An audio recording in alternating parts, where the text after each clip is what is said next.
Hello, everyone.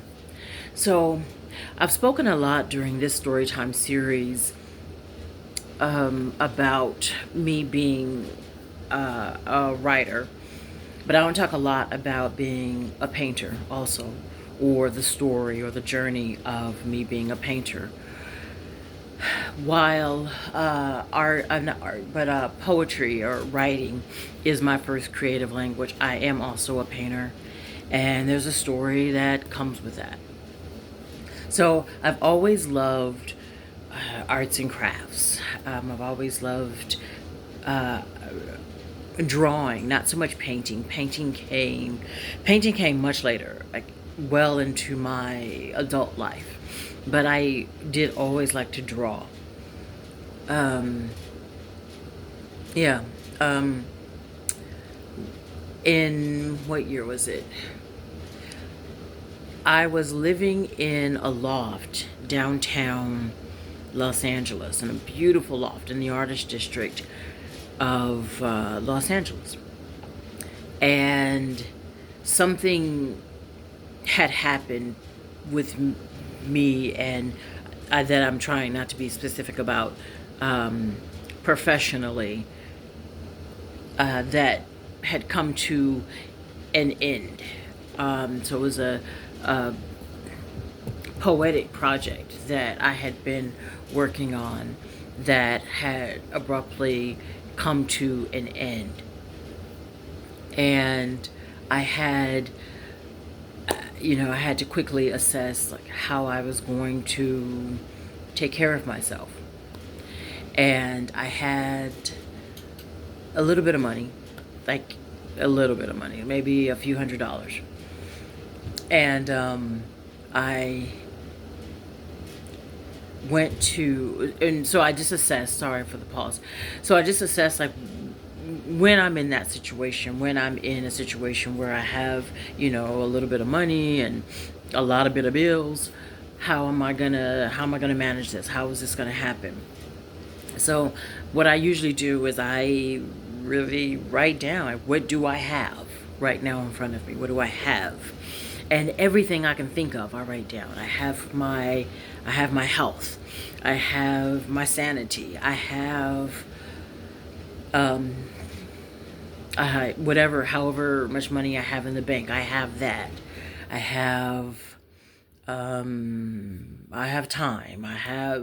So in the process of doing that, on that list was I had a loft that was pretty badass. It was, let's see, it was 1,600 square feet, which is a nice size loft, and floor to ceiling was 16 feet. So I had all this wall space. And, excuse me, so like I said, I had a few $100s in the bank. What did I do? Because I have to start making some money right now.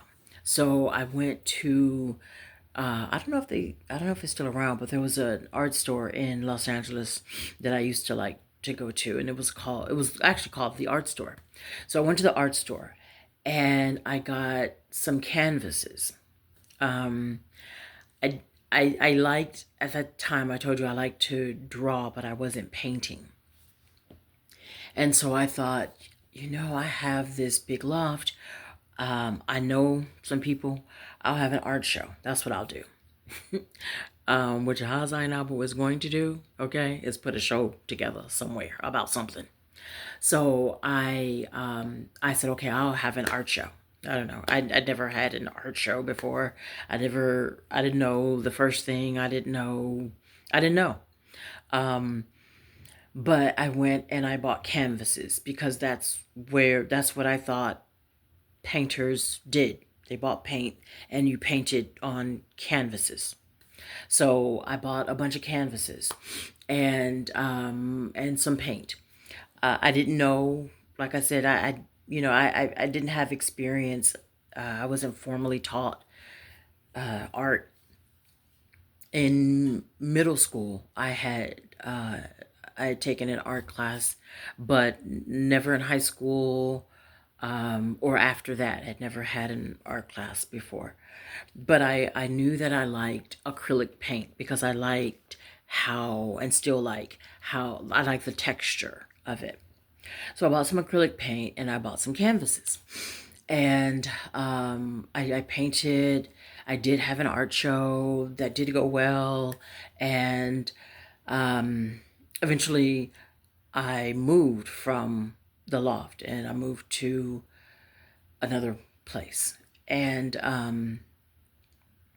but after that, I kept painting. I obviously kept writing, but I started exploring more of my painting side and my passions and developing my skills, my passion, my curiosity for being a painter.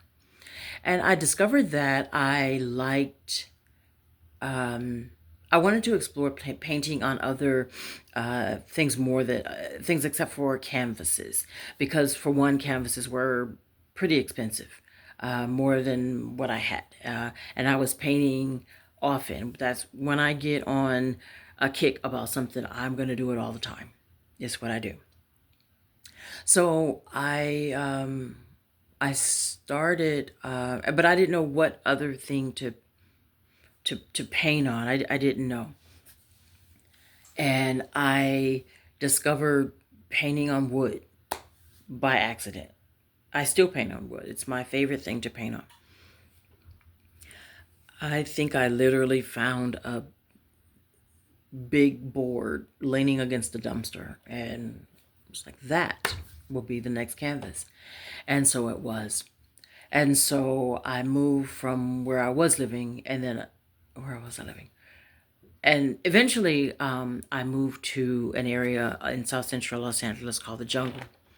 So I'm living in the jungle and I'm painting. So I'm painting a lot. I'm doing a lot of work on wood. That's my new thing. And painting on wood, selling wood, and I like painting large. Like I like large scale. And a canvas. Like if I got a canvas that was let's say 4 feet by 4 feet, that would cost me a pretty penny. But I could go to Home Depot and get that size wood for a lot less. So that's what I did. And sometimes I would just find wood on the street and bring it home, clean it up, bring it home. And so I started doing that. And then I was gifted a dining room table that was made of wood. And what did they do that for? And so I probably just didn't have anything to paint on at the time. And I was like, yo, what about this table? So I painted, I loved painting and still love painting masks, African masks. I'd never been to Africa and I didn't know what a real African mask was, but inside I knew, if that makes sense.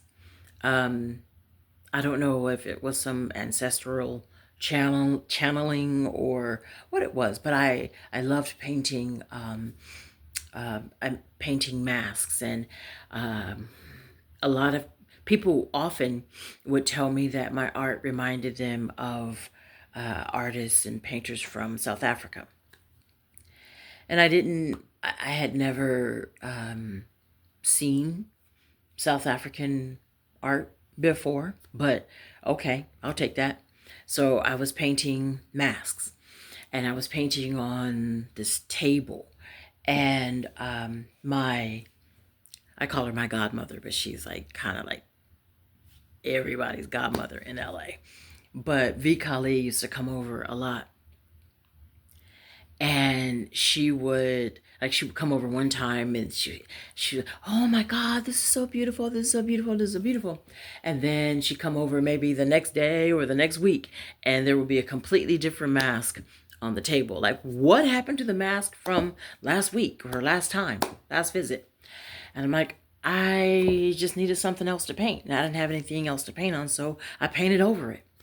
And to this day, she talks about how often I would paint over masks or over my tables. So instead of painting over the masks each time, I would really try to sell them. But selling art for me at that time, it wasn't like there wasn't. This was let's see what year this is. This is about um it's early 2000s.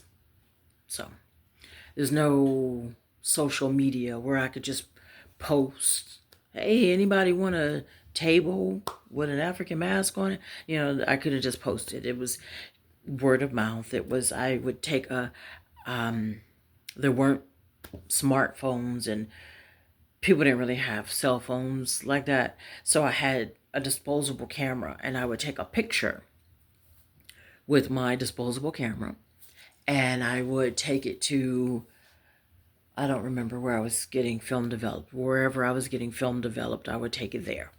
And I would get the film developed and I would have the photo and I would be able to, so when I would have poetry readings, I was featured a lot around that time. I was working a whole lot as a poet at that time. So I was performing and performing.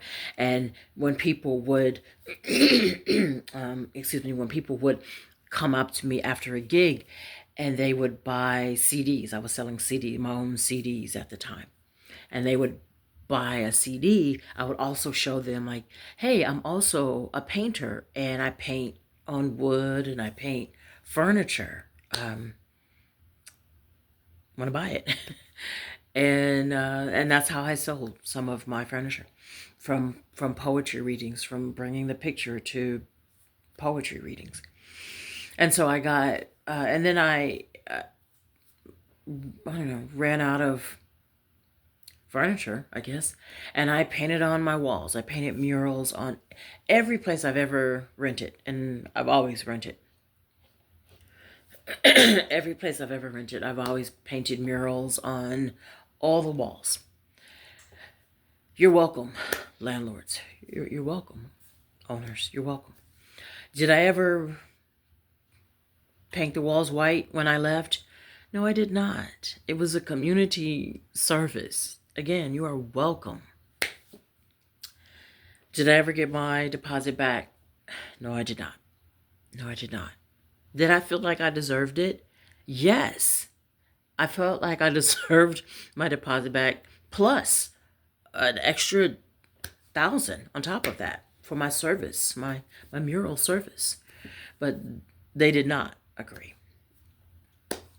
You know, LA. So anyway, I was painting and then I kind of started liking, like I really liked this idea of painting on furniture, on wood furniture. So I started and I've always been a thrifter. I have a thrift shop addiction now. Um, so I would go to the thrift stores and I would buy, if I could find a nightstand or some small table or um, whatever on wood, and I would paint it, and that's how that happened. Um, and then, so I painted on wood for quite a long time. I moved from the jungle to West Adams area, and I had my place in West Adams was quite a bit bigger than my place in the jungle, so I had more space. So I was painting still on wood, but just larger wood. Um, yeah, and then I also had a garage, which helped. So I would paint on like really, really, really large wood panels, and um, I would have poets over. Um, for the most part, my friends were my poetry community. And so I would have get togethers or parties and impromptu, hey, come over, have a drink. And you tell a few poets and you tell a few friends and you tell a few friends and you know, so. And then my art would be all around and we'd be drinking, smoking or whatever. And somebody would say, hey, how much is that? And I'd say, I don't know, $100, whatever, $50, $75. And then people would leave with art. And that's how I started selling art again. I was that wave. So this is when I was in West Adams. So after West Adams in Los Angeles, I moved to um, McDonough, Georgia. This is around um, probably 2007, I guess. Maybe, maybe. I don't know, five, six, something like that. Anyway, I moved to McDonough, Georgia, and my mom and I purchased a house.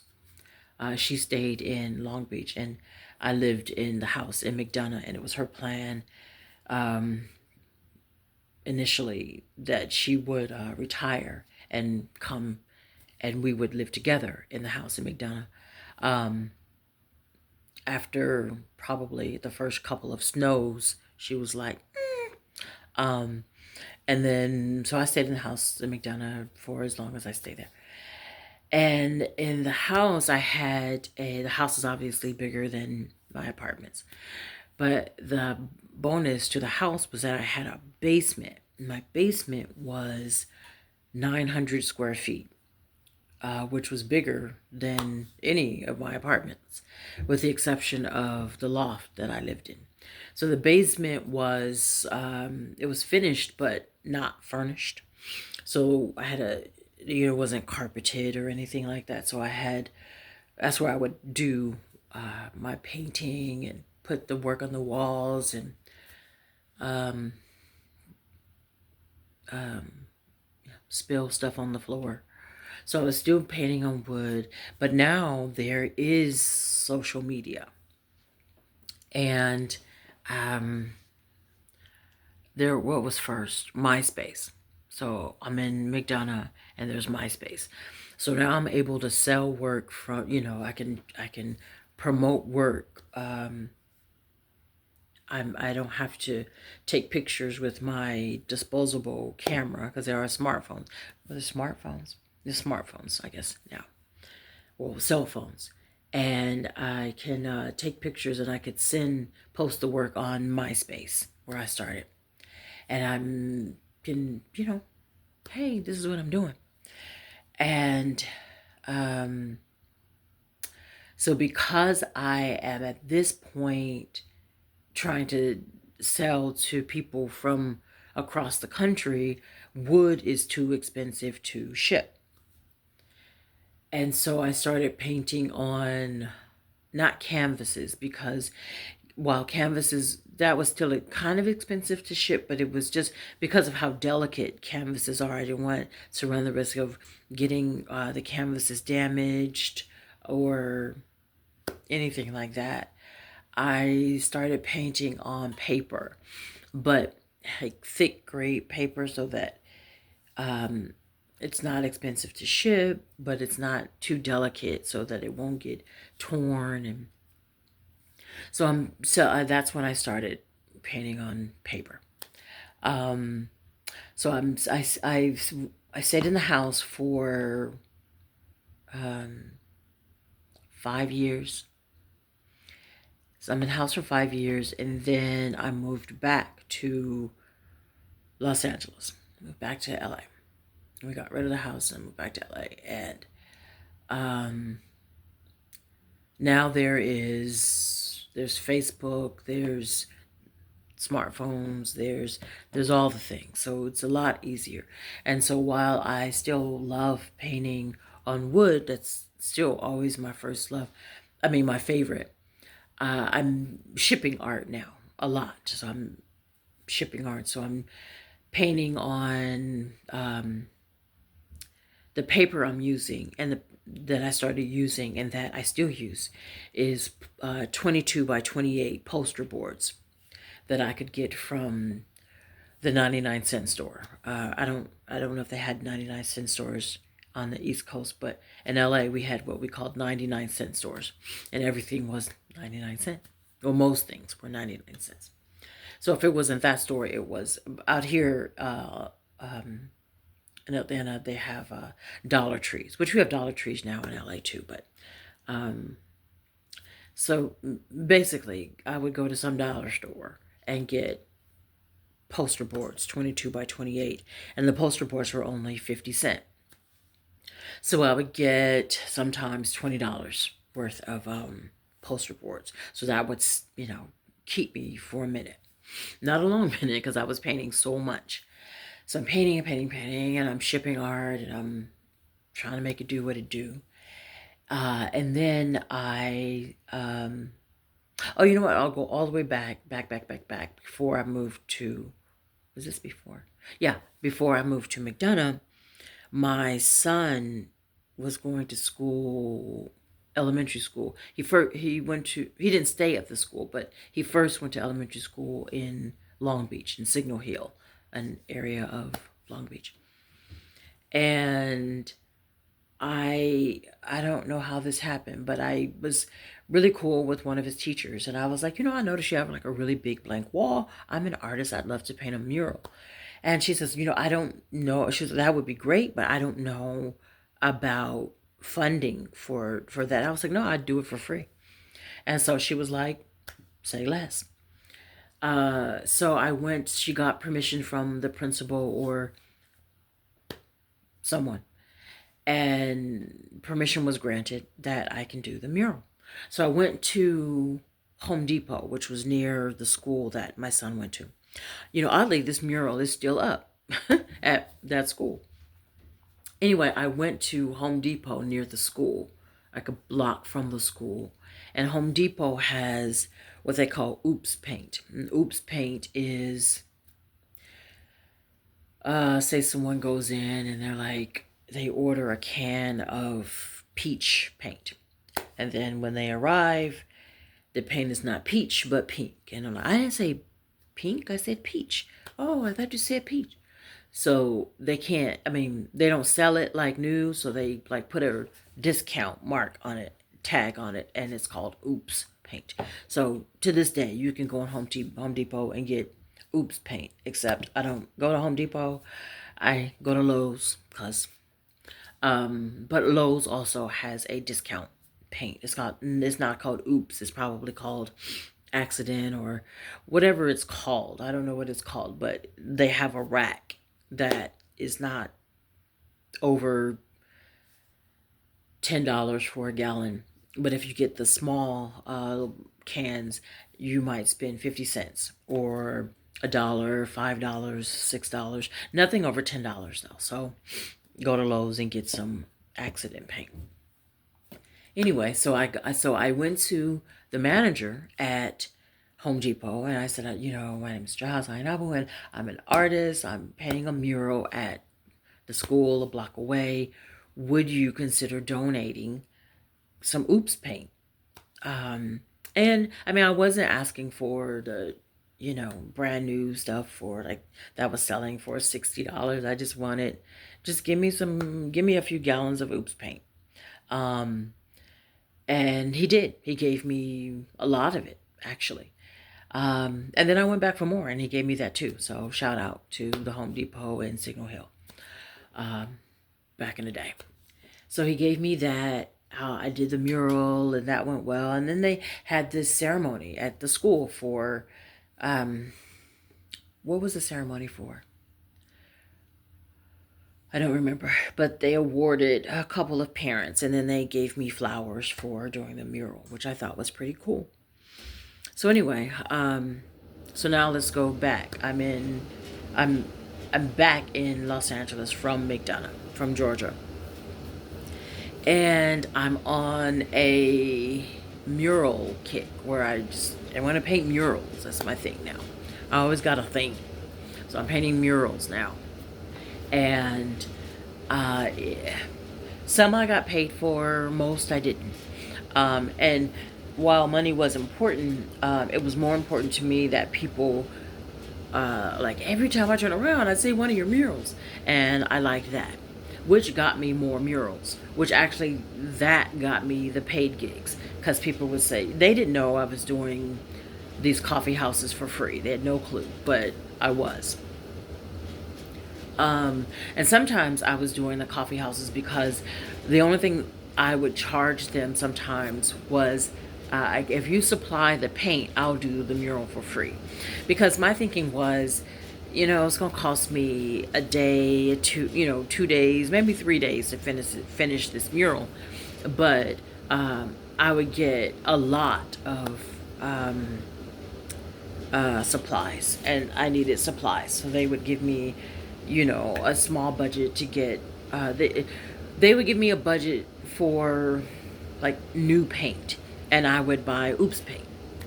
So they might give me $100 or something like that, which they figured would be a few cans of paint. But I'm gonna stretch $100 to a whole lot of paint.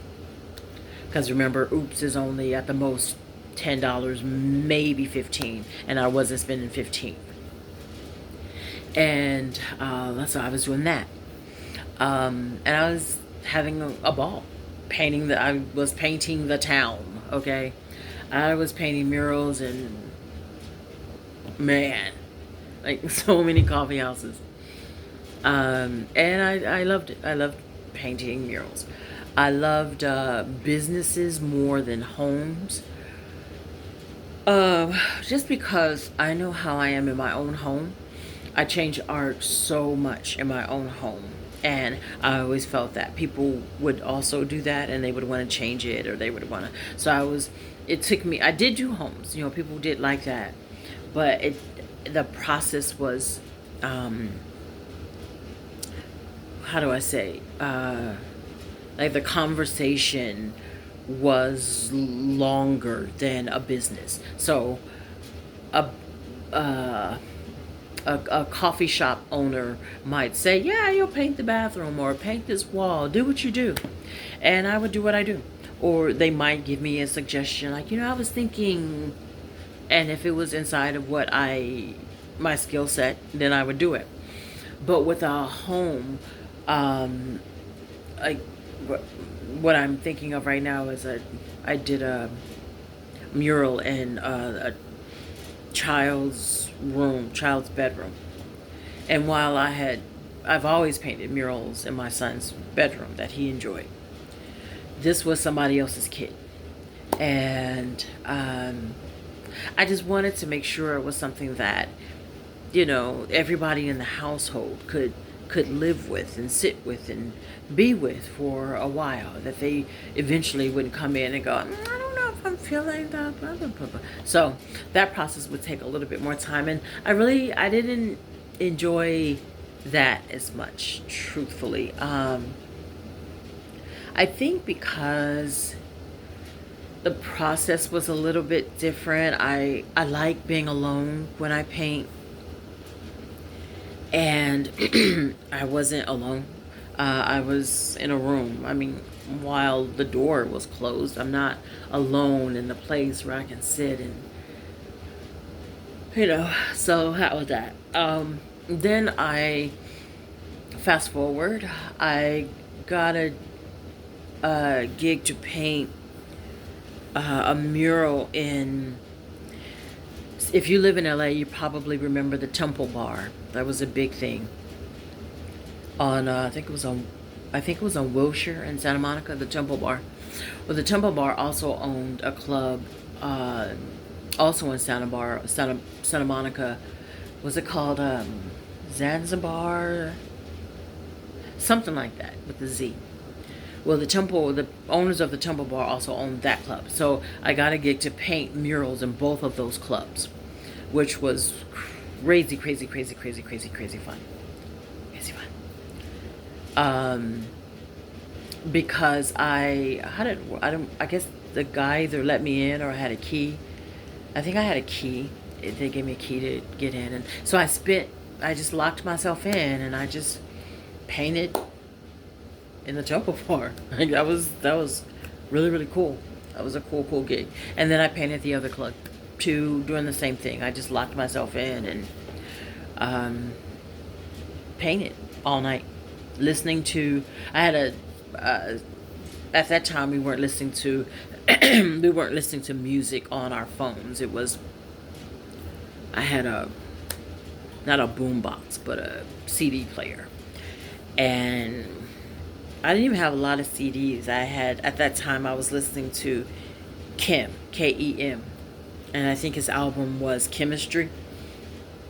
chemistry. So I listened to that over and over and over and over and over and over and over and over and over and over and over and over. And that was fun. So I painted that. Um, so after where I don't, hardly I don't remember where I was living. Um, I don't remember, and I'm getting my times mixed up also because I think that the Temple Bar, like those that mural, the murals part of my life was actually before I lived in McDonough. The time doesn't matter. Um, the time is irrelevant. Um, but I still paint murals. Um, I haven't since I've been here, and I'm in Atlanta, Georgia now. But I mean, I have it here in Atlanta, but when I go back to LA, which I do often, a lot of my family is there. Um, my poetry home family is there. So I go back often and I still get gigs in LA. So when I go back, I try to get a mural gig or I touch up a mural that I did already. Um, since I've been so now I'm in Atlanta, Georgia again. I moved to this is December 2025 today, and I moved to Atlanta March 2024. March 2024. So March 2026, this coming March, in a few months, will be 2 years. So I've been here almost 2 years. And since I've been here, you know what? I have painted a mural here, in at a friend's home in Fairburn. So I painted a mural here since I've been here, and they moved to Georgia a couple of years before I did, and they have a house, and I painted a mural in their basement. Um, um, but since I've been here in Atlanta, I've painted not murals, permanent fixtures on the wall, but I have been painting large scale art um, in my home. I have um turned my home, my apartment, which I really love, into my studio. My studio is called Studio Red Stories, and have decided that I'm going to have some monthly art shows here. The first one here at Studio Red Stories will be December 13th. Um, so I'm looking forward to that. So I've been painting large scale. So for the show, I'm going to have some really large paintings displayed, and then in my kitchen, I have a table. I'm going to set my art table up, and I'll have my 22 by 28 art displayed there. Um, in before the show, I'm going to be selling the 22 by 28s because I still paint often, not every day, but maybe every other day I paint. So I'm always adding to that collection, so that's easy. So I don't mind selling that because I'm going to put something else on the table the next day. So I'm selling that. That's kind of the story of me painting. I don't, like I said, I still don't have formal training. Um, sure, I mean, it's important if that's what you want, but I am exploring what's coming out of me. Um, yeah, yeah. I don't think there was another artist in my family. I'm gonna hold this because I need to sit back on this couch. I don't know that there was another painter in my family. I don't. Oh, you know what? That's not true. That's not true. I have a cousin who is a great artist. He draws, but he does not paint, to my knowledge. But he does draw. Shout out Dion. Um, but Dion is younger than I, but before, like older. than Deanna's younger than me, excuse me, but older, uh, or I. My English is crazy right now.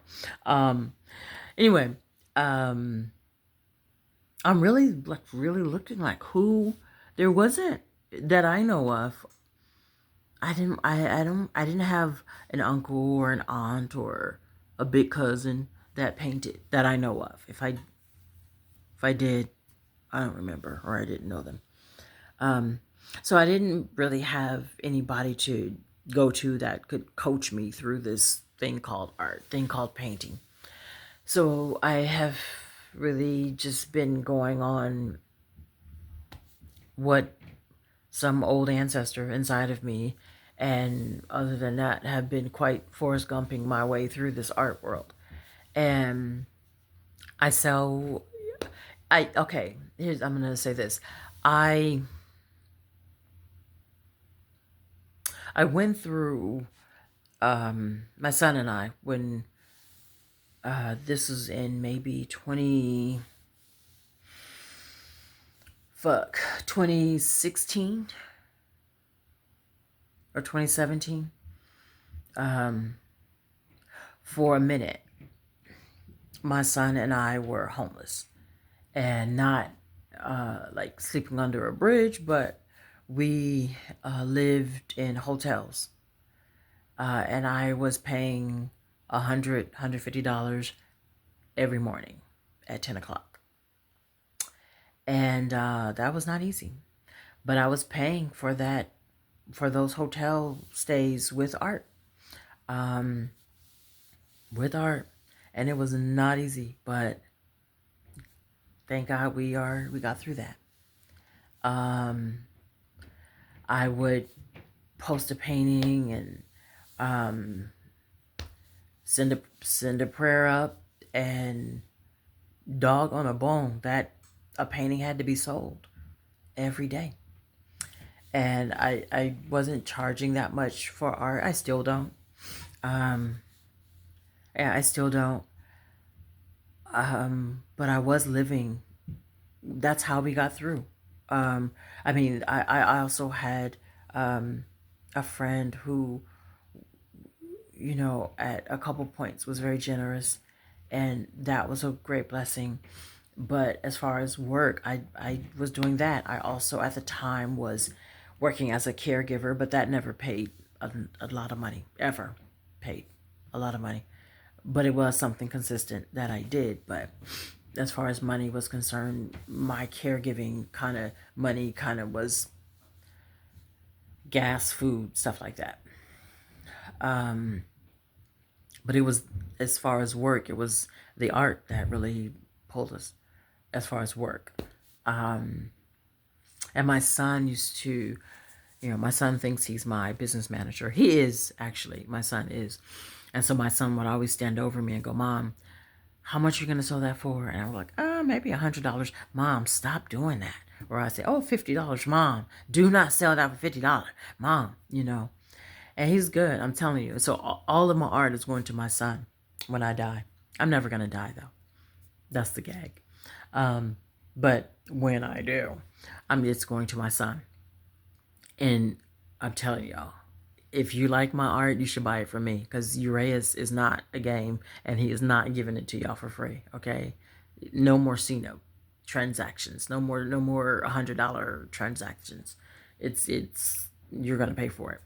Um, but I yeah.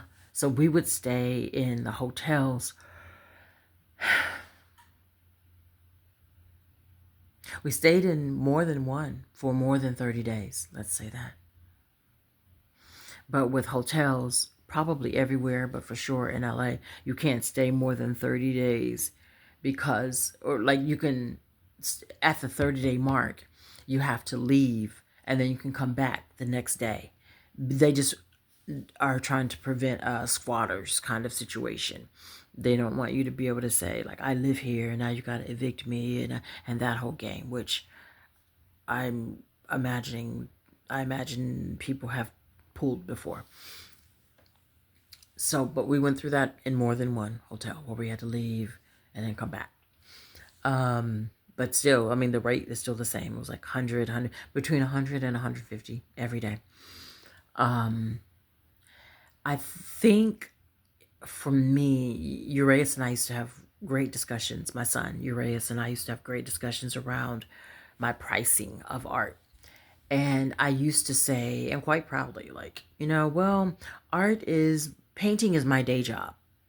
Like, I would never, not never, but I wouldn't really book a $50 or $100 poetry gig, but I would do $100 painting, or I would make a painting for $50. And then I discounted myself because I didn't have formal training. I didn't go to college for it. I wasn't formally trained. And I considered myself not as good as people who were formally trained. Like, my art was not as valuable, credible, whatever. And so, Urias and I would have great conversations about that. Oh, mom, your art is good. Da, da, da, da. But it was a mindset. And yeah. And it wasn't until I didn't get out of that mindset until I moved here to Atlanta. While I do think that my art is good, I didn't get out of the mindset of um, I'm worthy of, my art is worthy of being in galleries or being in shows or treated more than just my day job. My art is something that I can take seriously. And I didn't really, that my mindset did not shift until I moved here. And then, yeah, it didn't. And then I would sit back and go, you know what, that is good. That is good. And so recently, Urias and I were on the phone. He's still in California, in LA. And recently we were on the phone and he said, Mom, yeah, you can't. He said, don't discount your stuff like that. Don't do it. And so sometimes when I need money, I do sell the 22 by 28s for $100 because it's an easy boom, boom. And even that is fading. But like my larger pieces or some pieces, even some of the 22 by 28s that I deem more special, I don't. But since I've been here, I sold a painting for $3,000, which I think is pretty badass for me. I also sold I recently, today is December 1st. So just last week, I sold a painting for $2,000, which for me, I think is, again, badass. Before then, my highest selling painting was $1,500, which ain't, nothing to sneeze at, especially considering I was selling them for $100. So, I'm shifting that mindset. So anyway, back to the conversation with Urias. He said, Mom, art is a luxury. Art is not eggs. Art is not food. You do not owe it to the people that they have an original painting in their homes. You don't. That is not like we gotta feed the people if we can. If we have food, it is our duty to give other people food. We gotta feed the people.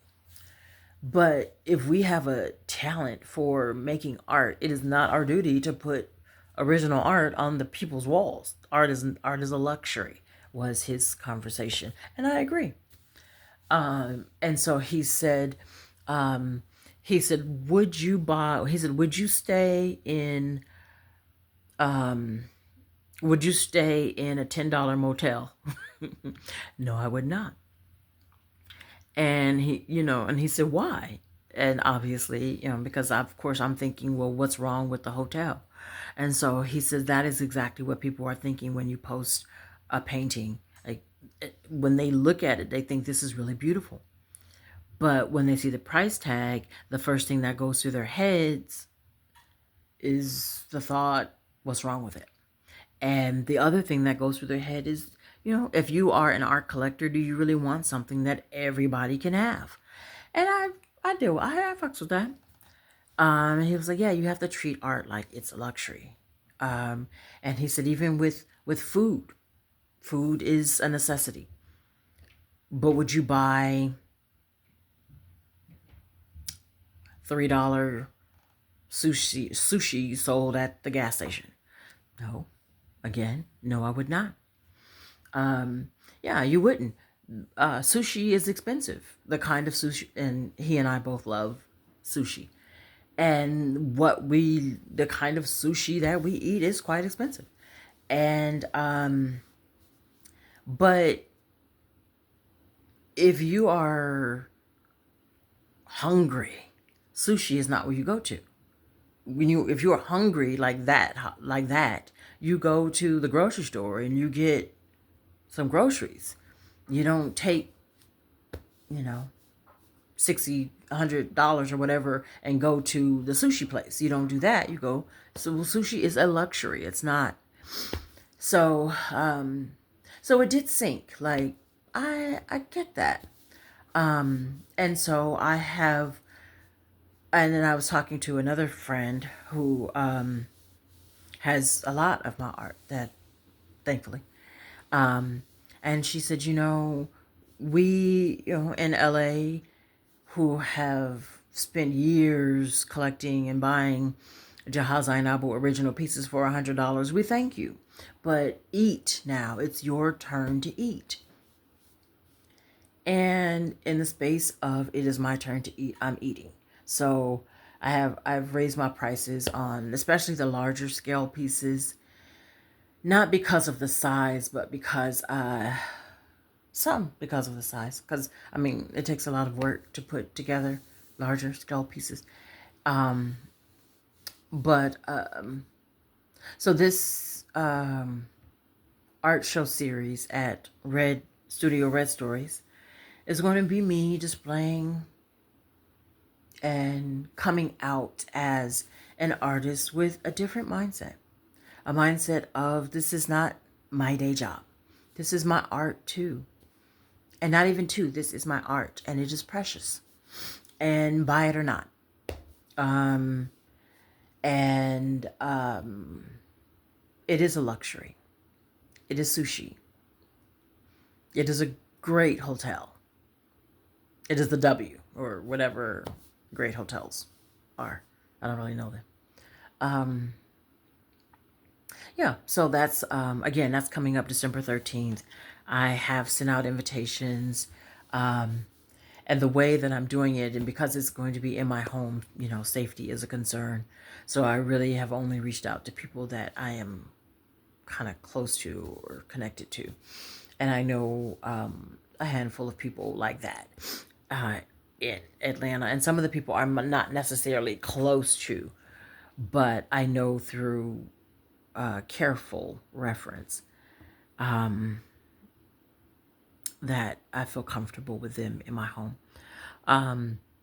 It's going to be from 12 to 7, 12 noon to 7 p.m. And I'm doing it like that because I only have a one bedroom. I mean, I have a one bedroom, a living room, a hallway, and a kitchen. And I can't have, and I've invited 22 people. But my guess is that people will come in at 12 and then another wave at 2, maybe another wave at 4 or 6 or 7, but at no time will 22 people be in the apartment. And I did that. I had a show like that once before when I lived in LA, when I was living on St. Elmo. I had a show like that was really successful. So like I get a good wave of maybe 5 people.